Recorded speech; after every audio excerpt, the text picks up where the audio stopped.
Bonjour à tous, bienvenue dans cette nouvelle vidéo. Aujourd'hui, on va tirer un bilan de l'Open d'Australie qui vient de se terminer. On a pu voir à nouveau Djokovic repartir avec le trophée, ce qui fait son 9e titre en Australie. On a cru que la nouvelle génération allait s'emparer du premier grand chelem de l'année, mais au final, c'est encore un membre du Big Three qui remporte le tournoi. On a pu voir aussi des joueurs émerger, on a pu voir des surprises, des certitudes et des déceptions. Alors quel impact ce premier grand chelem aura sur la suite de la saison ? C'est tout ce que l'on va voir dans cette nouvelle vidéo, c'est parti. Voyons en premier les joueurs qui ont émergé. Je prendrai d'abord le jeune Jannik Sinner, l'italien.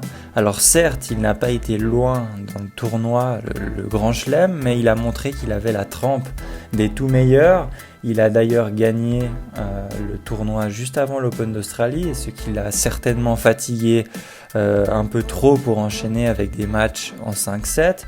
Toujours est-il qu'il est sur la bonne voie pour atteindre le top des joueurs dans un futur très proche.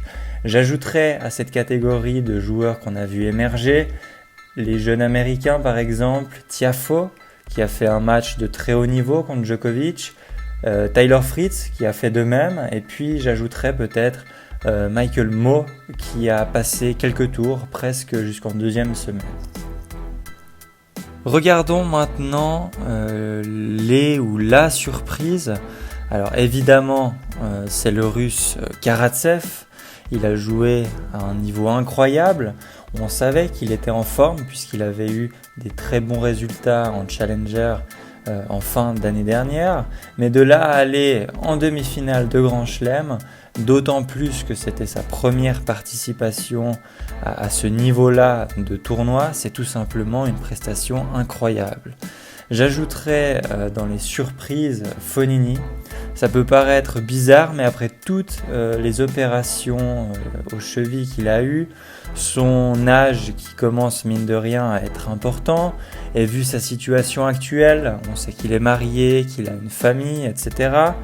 Et puis surtout son manque de compétition, on pouvait au début de la quinzaine douter de sa capacité à se retrouver au 4e tour en 2e semaine de Grand Chelem.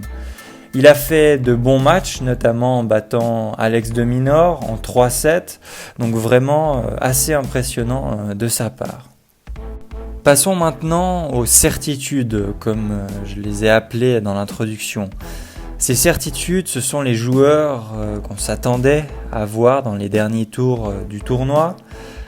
Premièrement, Nadal, qui a atteint les quarts de finale. Il est peut-être un peu passé à côté de son match contre Tsitsipas, car en gagnant 2-7-0, c'est rare que l'on arrive à renverser la situation.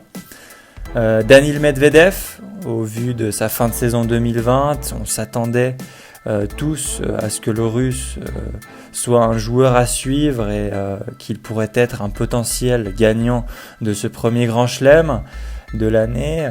Néanmoins, il s'est mesuré à un Djokovic des grands jours, des jours de finale. Le Serbe a paru longtemps pendant le tournoi comme étant un peu au bord de la rupture, notamment contre Taylor Fritz et Tiafoe.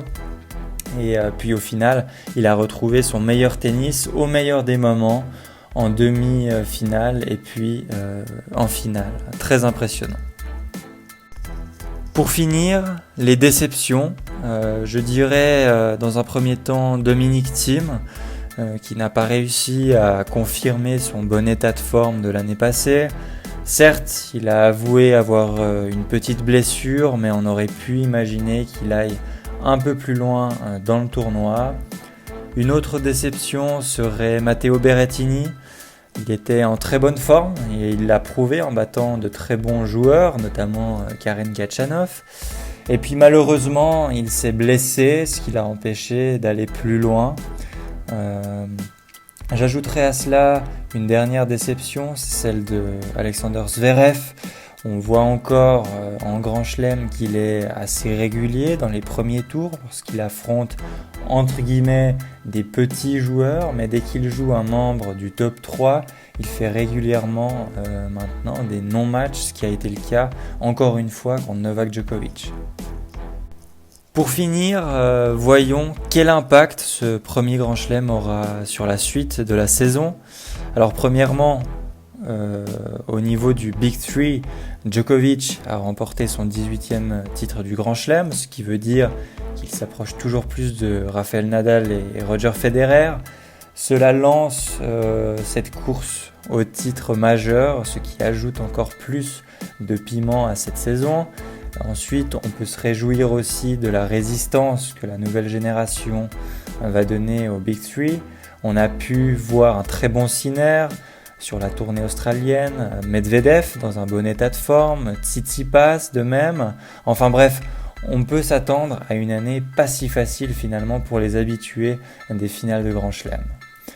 Voilà pour ce débrief assez bref de l'Open d'Australie 2021. Je vous laisse en tout cas donner vos tops et vos flops dans la barre de commentaires. Et sur ce, je vous dis à la prochaine pour une nouvelle vidéo.